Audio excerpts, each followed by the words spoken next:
Hello students, today let's come to continue the reading of chapter 13. Asteroids. Asteroids are small, rocky, airless fragments that orbit our sun. Asteroids यानी कि क्षुद्र जो छोटे छोटे पिंड होते हैं आर स्मॉल काफ़ी छोटे होते हैं, रॉकी एयरलेस फ्रेगमेंट होते हैं टुकड़े या पार्ट। ये पत्थर रॉकी होते हैं, पत्थर से बने हुए, एयरलेस होते हैं, बिना हवा के टुकड़े हैं।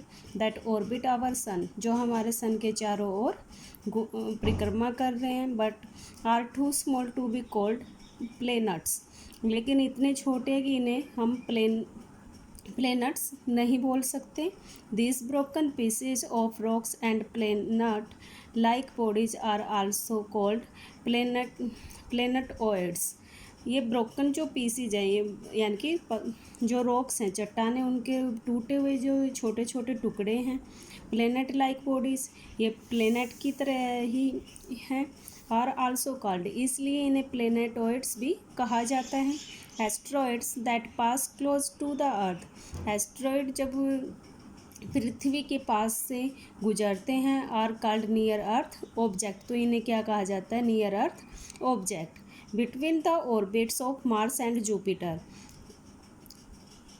जो मार्स और जुपिटर की ऑर्बिट यानी कि जो उनकी कक्षा के बीच में, there lies a belt of asteroids, इनके बीच में क्या? एस्ट्रॉइड्स की एक बेल्ट है, क्षुद्र ग्रह की बेल्ट है। This space is called the asteroid belt, और इस स्पेस को, इस अंतरिक्ष को क्या कहते हैं? हमने इसको क्या नाम दिया? Asteroid belt.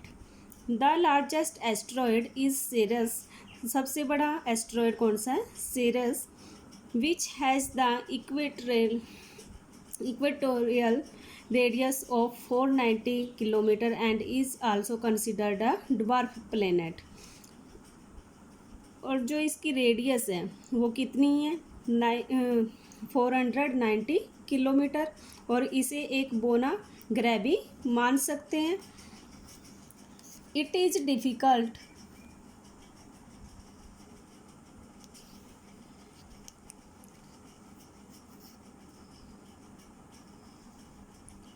to measure the distance of the celestial bodies by an ordinary unit. To measure यानी कि मापना, the distance of the celestial bodies यानी कि जो आकाशीय पिंड है उनके बीच की दूरी को मापना काफ़ी कठिन है। बाई एन ऑर्डिनरी यूनिट, किसी साधारण यूनिट से। Therefore a light year is use to measure such a distance, इसलिए हम क्यों कौन सी यूनिट का यूज़ करते हैं? लाइट ईयर का। जो सेलेसियल बॉडीज़ हैं उनके बीच की डिस्टेंस के लिए यूज की जाती है। A light year is the distance, और लाइट ईयर यानी कि प्रकाश वर्ष वह डिस्टेंस है travelled by light in 1 year, जितना कि एक साल में लाइट ट्रेवल करती है वो हमारा क्या होता है? 1 light year. Satellites, celestial bodies that move around the planets are called satellites. celestial यानी कि वो आकाशीय पिंड, जो ग्रह हैं उनके चारों ओर चक्कर लगा रहे हैं, उनको हम क्या बोलते हैं? Satellites. While the moon is the only satellite of the earth, earth का इकलौता उपग्रह कौन सा है? Moon. Other planets have more number of satellite, जो दूसरे ग्रह हैं उनके भी अपने उपग्रह हैं। Like Jupiter 62, Saturn 56, Uranus 27, Neptune 13, Mars 2। Like the planets the satellite have no light of their own, यानी कि ग्रहों की तरह, प्लैनेट्स की तरह ही जो सैटेलाइट है उनका भी अपना खुद का प्रकाश नहीं है। And they to reflect the light they receive from the sun, और जो लाइट वो सन से प्राप्त करते हैं वो उसी से रिफ्लेक्ट करते हैं, चमकते हैं। Today human made satellite are being launched into space by various countries, विभिन्न देशों के द्वारा मानव निर्मित उपग्रह स्पेस में लॉन्च किए जाते हैं। They study weather condition, develop telecommunication, take photographs, map large areas of the earth and conduct experiments in space. और वो किस लिए लॉन्च की जाती है? ताकि हम वेदर की कंडीशन का पता लगा सकें, जो टेली कम्युनिकेशन है, यानी कि जैसे मोबाइल फ़ोन है, उस तरह के नेट को हम डेवलप कर सकें। टेक फोटोग्राफ ले इसके अर्थ का। Map large areas of the earth, और जो अर्थ के बड़े एरियाज हैं उनके मैप बना सके। And conduct experiments in space, और स्पेस में होने वाले विभिन्न एक्सपेरिमेंट हैं उनको कंडक्ट कर सकें, मीन्स उनके आचरण को हम देख सकें। India's first human made satellite Aryabhata was launched in 1975। India का जो पहला मानव निर्मित सैटेलाइट आर्यभट्ट वो कब लॉन्च की गई? 1975 में। सिंस देन, उसके बाद many more satellite have been sent to study our land and resources. और उसके बाद आर्यभट्ट जो सैटेलाइट है उसके छोड़ने के बाद बहुत सारे सैटेलाइट को स्पेस में लॉन्च किया गया ताकि हम स्टडी कर सके अपने लैंड की और रिसोर्सेज की, संसाधनों की। Some of them are Bhaskara, IRS, APPLE, RTF, SROSS, Rohini and the many INSAT satellite. और इन सब में कौन कौन से हमारे Bhaskara, IRS, APPLE, RTP, SROSS, Rohini and INSAT satellite. EDUSAT satellite है, ये भी सैटेलाइट का नेम है। इंडियाज फर्स्ट एजुकेशन सैटेलाइट, जो इंडिया की पहली एजुकेशन सैटेलाइट है, वॉज लॉन्च्ड इन सितंबर 2004। और ये कब लॉन्च की गई? सितंबर 2004 में। RISAT 1 is India's first all weather radar imaging satellite. और जो रिसेट है वो इंडिया की कौन सी सैटेलाइट है? वेदर, जो वेदर कंडीशन की जानकारी हमें देती है। Whose image will facilitate agriculture and disaster management. और वो क्या करती है? जो हमारी एग्रीकल्चर है, खेती है, उसकी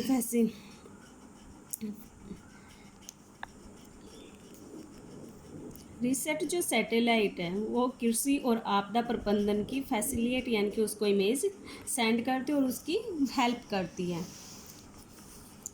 मीटियरॉइड्स, मीटियर्स एंड मीटियराइट्स, दिस ऑल क्या होते हैं? ये सभी हमारे क्या होते हैं?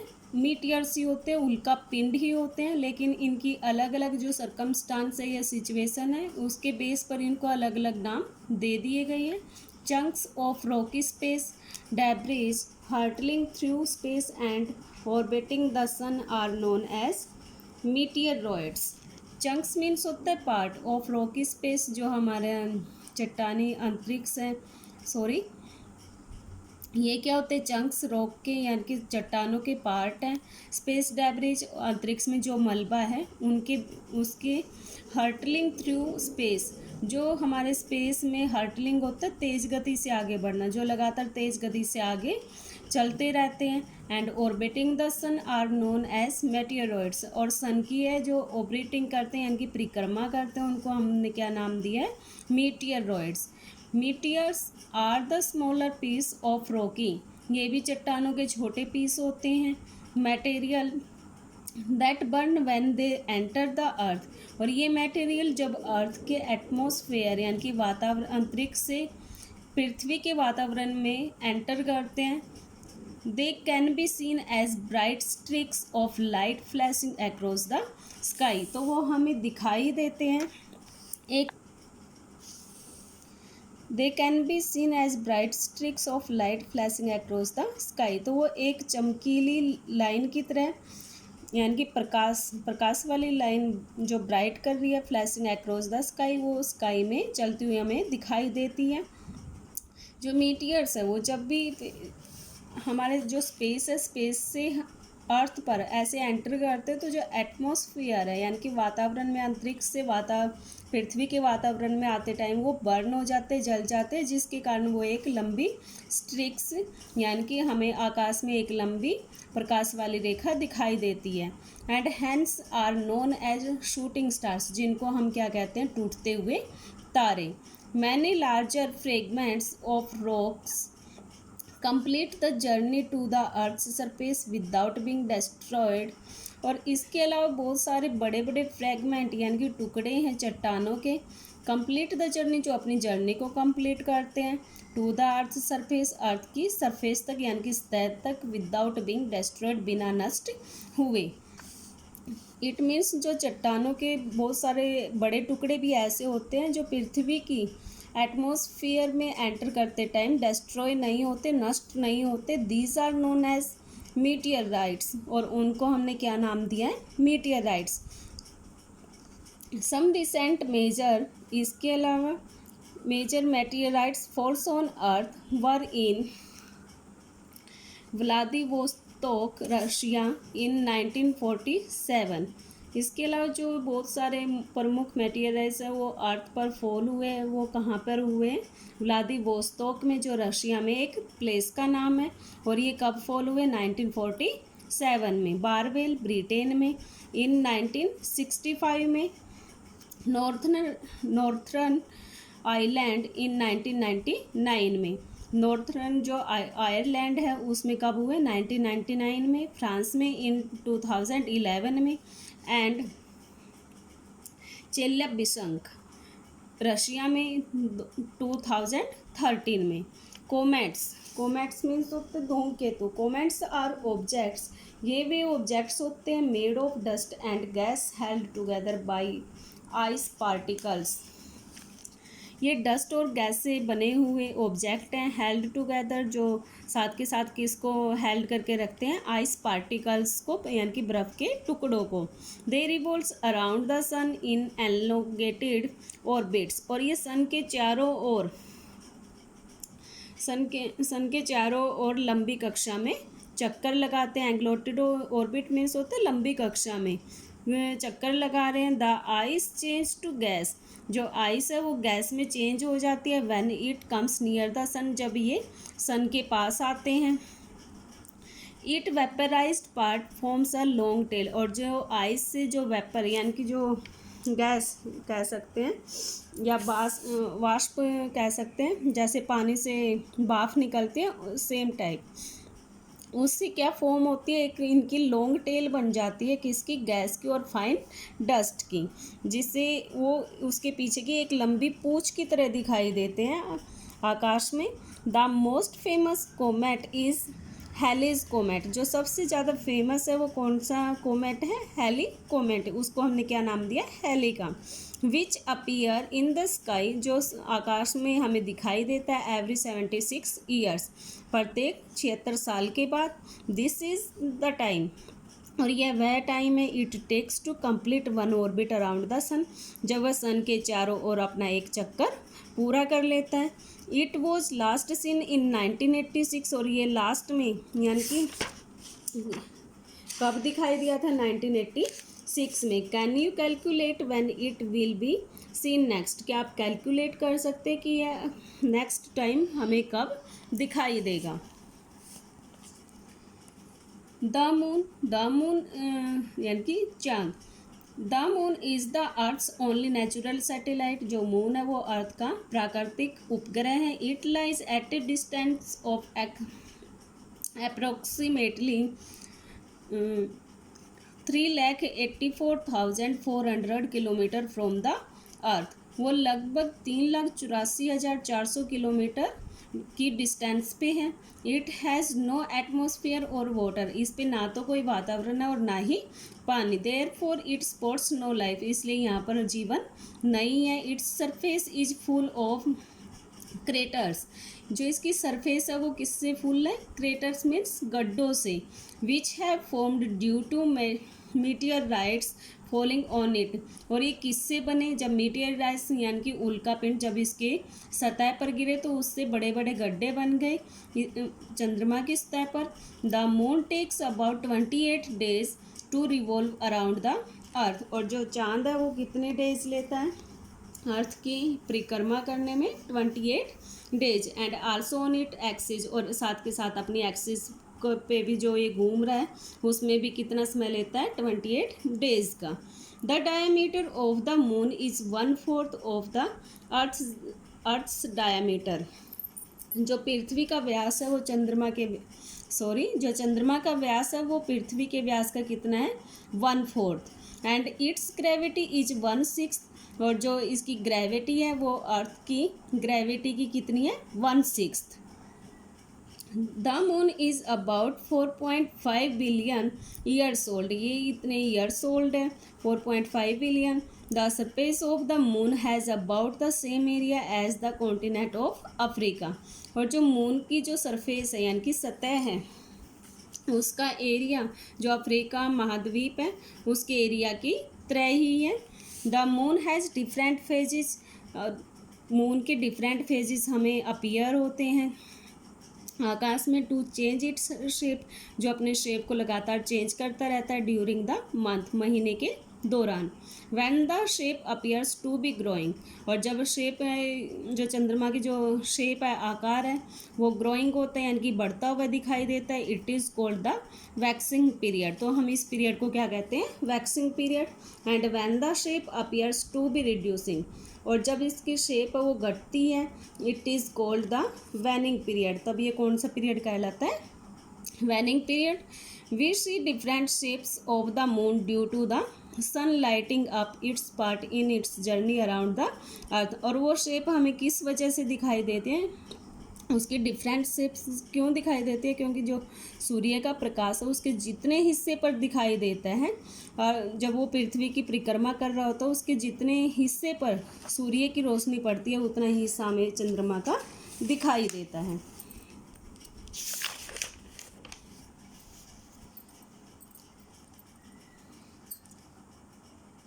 Today we completing the reading of chapter 13.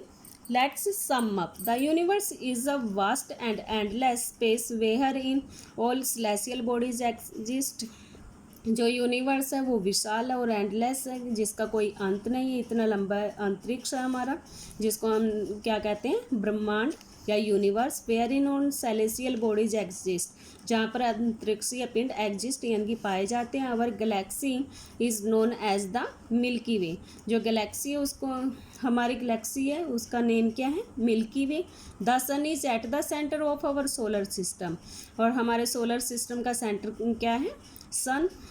Of which the earth is a member, और इस सोलर सिस्टम का जो अर्थ है एक मेंबर है, एक सदस्य है।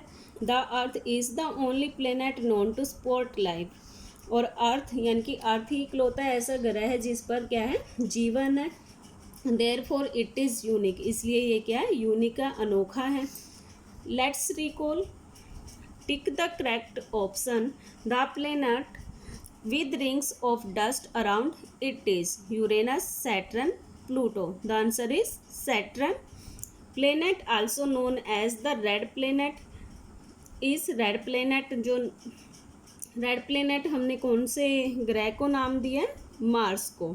The number of satellite that Jupiter has, Jupiter की कितनी सैटेलाइट है 62। एस्ट्रॉइड्स आर, एस्ट्रॉइड क्या है स्मॉल रॉकी बॉडीज है। That lies in a belt between Mars and Jupiter, जो किसकी बेल्ट के वो किसके बीच में मार्स और जुपिटर के बीच में लाइज यानी कि पाए जाते हैं। Satellite are celestial bodies that move around the planets, जो सैटेलाइट है वो अंतरिक्षीय पिंड है जो ग्रह के चारों ओर चक्कर लगा रहे हैं।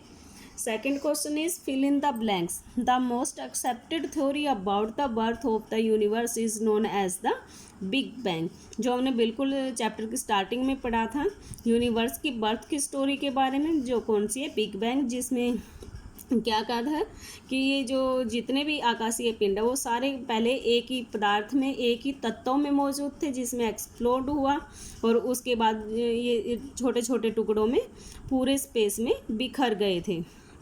उस थ्योरी को हमने क्या नाम दिया था बिग बैंग, और जो किसकी थ्योरी है यूनिवर्स के बर्थ की। Any heavenly body that shines by producing its own light is called a star, जो खुद की लाइट से चमकते हैं शाइन करते हैं वो क्या कहलाते हैं star. It is gravity that holds all the celestial bodies in the solar system in place, जितने भी जो आकाशीय पिंड है जो सोलर सिस्टम में है वो किसकी वजह से होल्ड हैं, इकट्ठे हैं? ग्रेविटी की वजह से, गुरुत्वाकर्षण की वजह से। The sun lies at the centre of our solar system, हमारे सोलर सिस्टम का सेंटर क्या है? Sun. The period when the shape of the moon appears to be growing, जब मून की जो शेप है यानी कि फेज है वो ग्रोइंग होते हैं, तो उस वो फेज कौन सी कहलाती है? Waxing period. Third question is state whether the following statements are true और false. First question is the earth is the third nearest planet to the sun, it's true, क्योंकि थर्ड प्लेस पे है solar system में sun से। The period when the moon becomes smaller is known as waxing, जब moon है वो smaller हो जाता है तो उसको हम क्या कहते हैं? वैक्सिंग। लेकिन जब ये ग्रो करता है उसका नाम क्या है? वैक्सिंग। लेकिन जब ये स्मॉल होता है तो उस पीरियड को हमने क्या नाम दिया था? वैनिंग। तो it is false. Jupiter is the largest planet in the solar system, सबसे बड़ा ग्रह कौन सा है? Jupiter, it's true. Venus is the hottest planet, सबसे गर्म ग्रह कौन सा है? Venus, it's true. Mars is gaseous and liquid, जो मार्स है वो गैस और लिक्विड से बना हुआ ग्रह है, इट इज़ फॉल्स, क्योंकि मार्स कैसा ग्रह है? Rocky. Well students, we do the back exercise of chapter 13. Today's work is to read the chapter again and learn the back exercise of this chapter and find out the answers of question 4. Thank you.